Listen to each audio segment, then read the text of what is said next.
Good morning, everybody.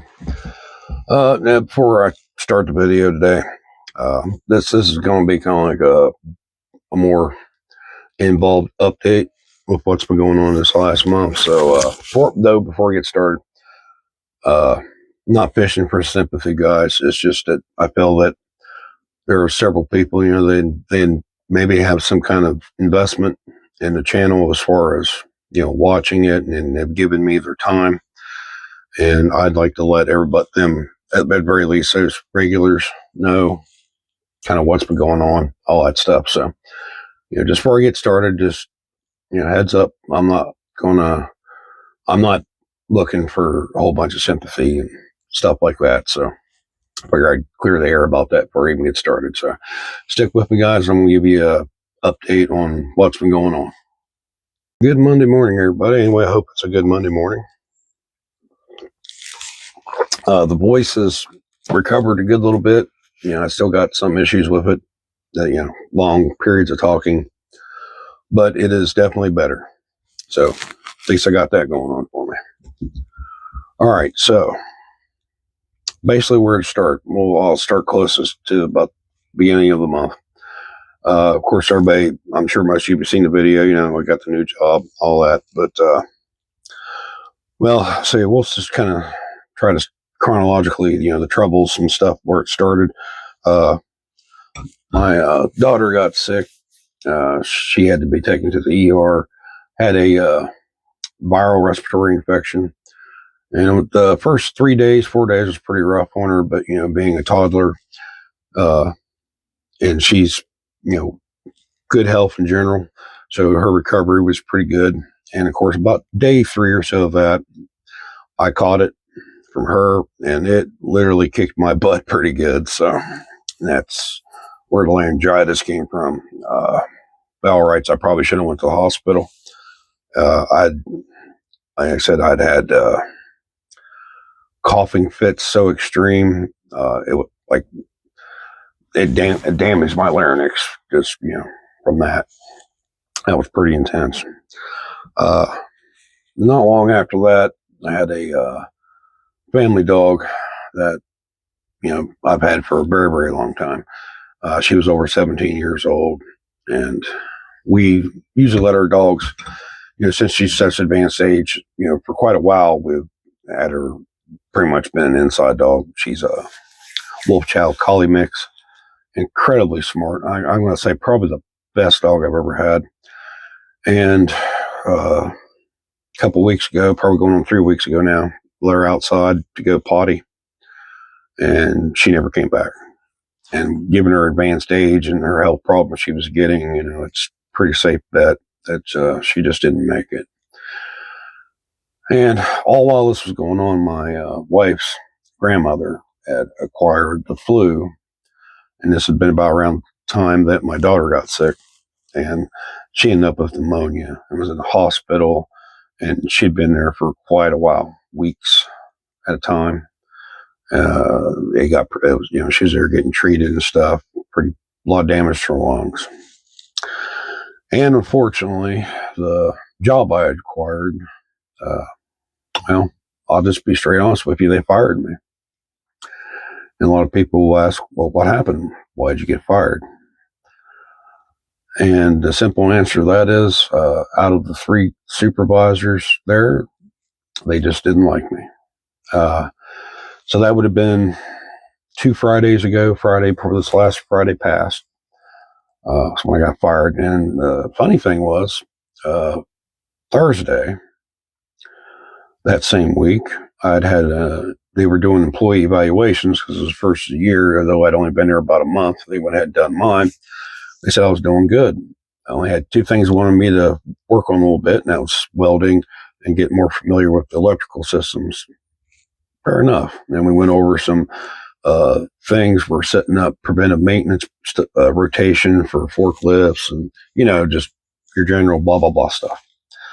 And like I said, that Friday I came in, and it's like, you know what? You're fired. And I asked him, I said, well, I don't get it. You said I only had these 2 things you wanted me to work on, so you're just going to terminate my job, not even give me a shot? And he said, yeah, pretty much. And I'd had particular issues with one of the guys there that was one of the team leads. And basically, from day one, every time the man looked at me, looked like he stepped in fresh pal dog poop. And he was constantly riding me.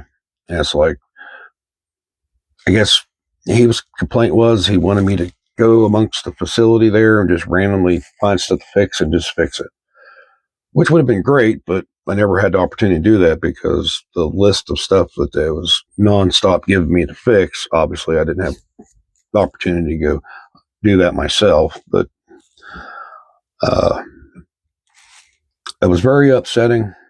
You know, I have a family to take care of, and not only do I have a young toddler daughter, I have a son that will be joining us in this world very, very shortly.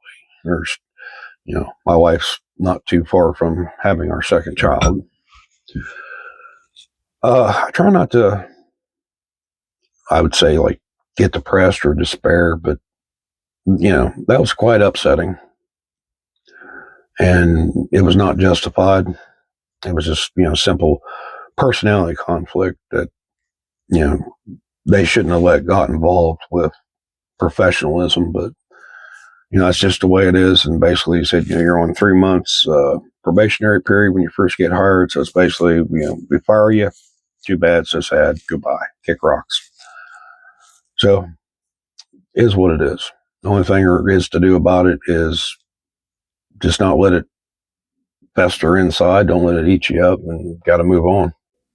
Now, financially, yeah, that's a hurt piece. And like a lot of these other guys got real small YouTube channels, I'm not making a dime off this channel. But, you know, that's neither here nor there. I mean, that's my personal problem. But, you know, like I said, the impact on my life, you know, all this stuff going on, you know, like I said, it's been substantial. And, you know, like I said, there's a lot going on. So I have not been trying to be lazy and, you know, avoid making videos and all that stuff. But so we'll get on with the update here. Now, one of the things I mentioned earlier, my wife's grandmother, we thought she was recovering, and then all of a sudden, one day, I just get a message from the wife, and basically they're saying that her grandma is basically on death's door.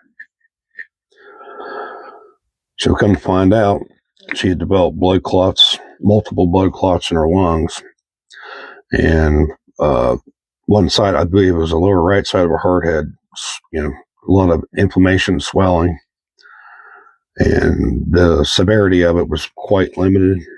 But I had to stay behind, watch my daughter and my sister-in-law's son, almost both same age, about 4 months between them.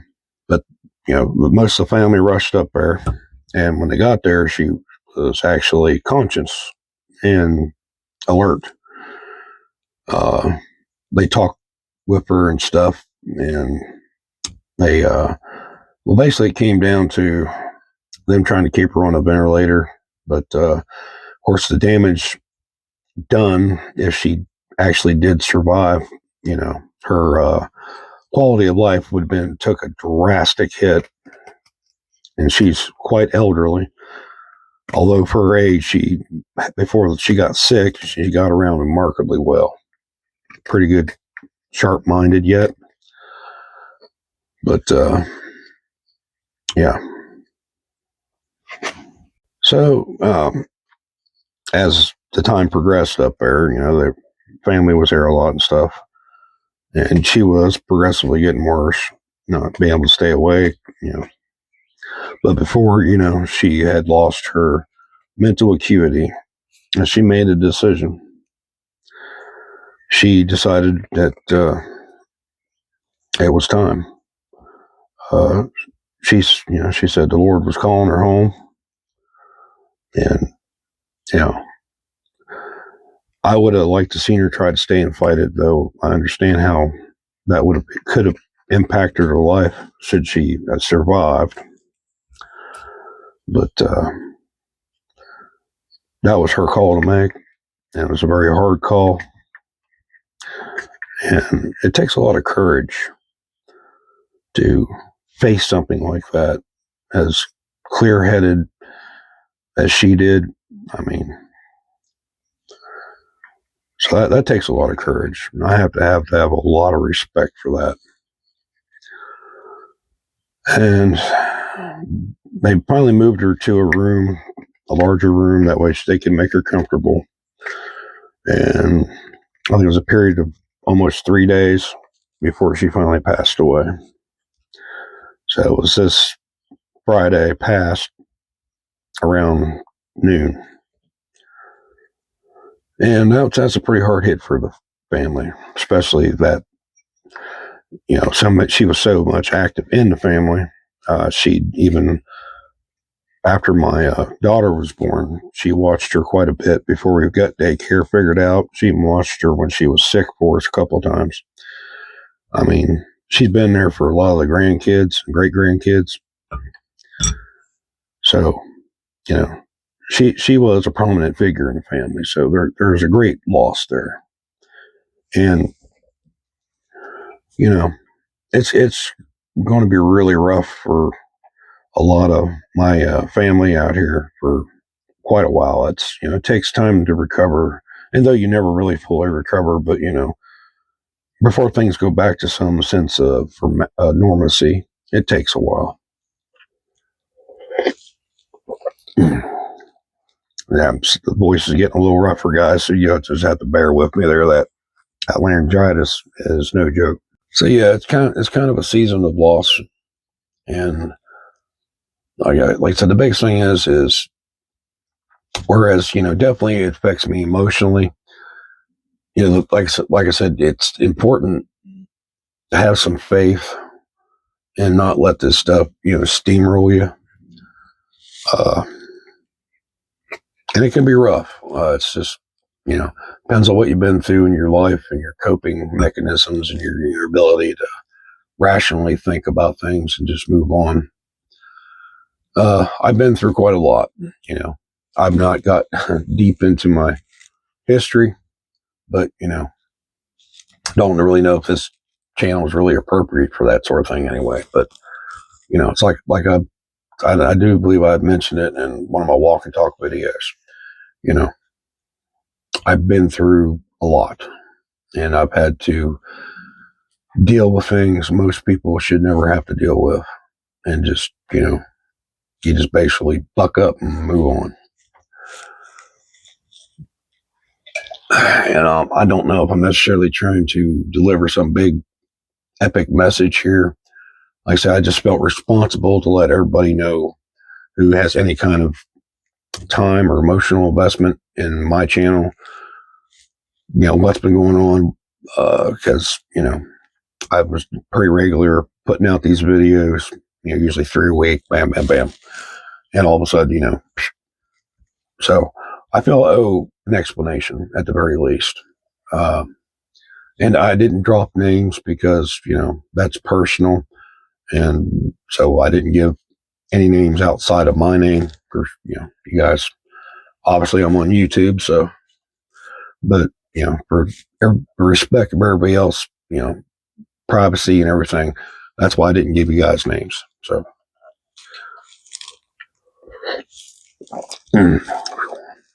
but, yeah, I said, sometimes it's not easy, but the best and only thing I think you can do in some situations is, like I said, you just keep faith. I know things they really suck right now, but that's just the way it is. And if you allow all the negative stuff to load you down, you'll sink real quick. What I would like to say to everybody is to cherish the time you got with your loved ones, especially grandparents, parents, given, your ages and everything.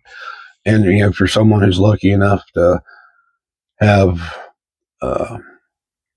kids and, you got your parents still alive, make sure them kids get to see the great grandparents because, with time factor as it is, if, you have some children and, you got the great grandparents, they might have very, very limited time to be with them. So, go visit them, take videos, take your pictures, because someone down the road, when they grow up, they'd like, I don't remember this person. I wish I knew more about them, what they were like, what their voice sounded like. So, take the time and make those memories. Uh, this modern era with our phones and stuff, I mean, the I can't even tell you. We probably got terabytes worth of pictures and videos. My wife and kid and this extended family.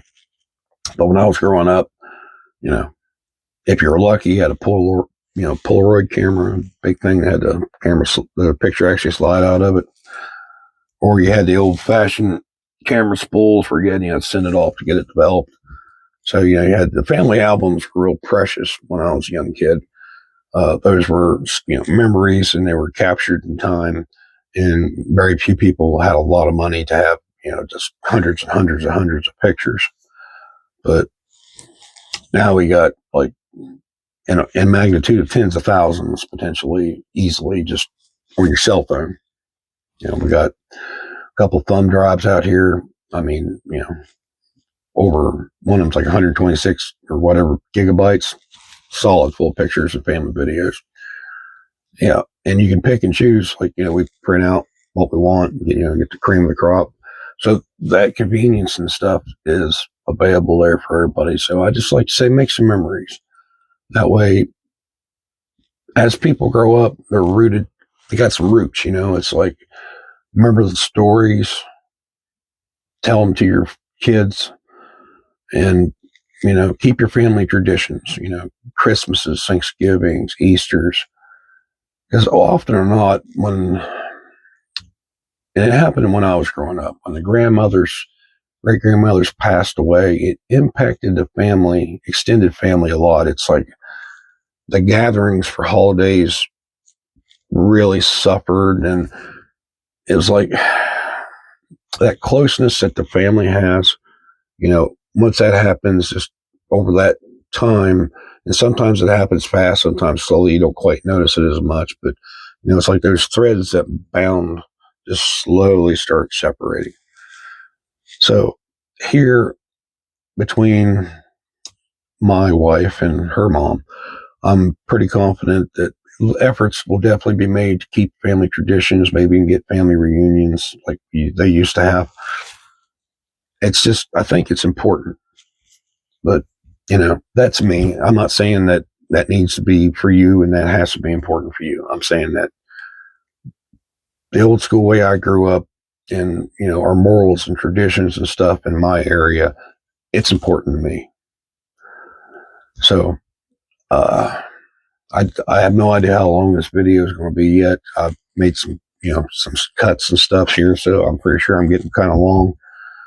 But just be prepared for seasons of loss, because sometimes they come, and when it happens, especially with a lot of your extended family, like grandparents, great grandparents and stuff, when everybody starts getting up that 70, 80 years, our lives are quite finite, and sometimes it seems like it just never stops. You lose somebody, then a month or two, maybe a year later, 2 years later, there's someone else. And I've been through that on my side of my family. I've already been through that. So I kind of understand how that works. And it really does suck, because sometimes, like I said, it seems like sometimes it just like a valve is turned on. But be prepared for seasons of loss, everybody. And I know that sounds maybe stupid. How do you prepare for that? And truth is, you can't. It's solely a mental, spiritual kind of thing. It's and it's not being cold or hardening yourself. It's just coming to accept the fact that these things are going to happen. and being able to control your emotions. That way you can be there for your family, friends, and loved ones.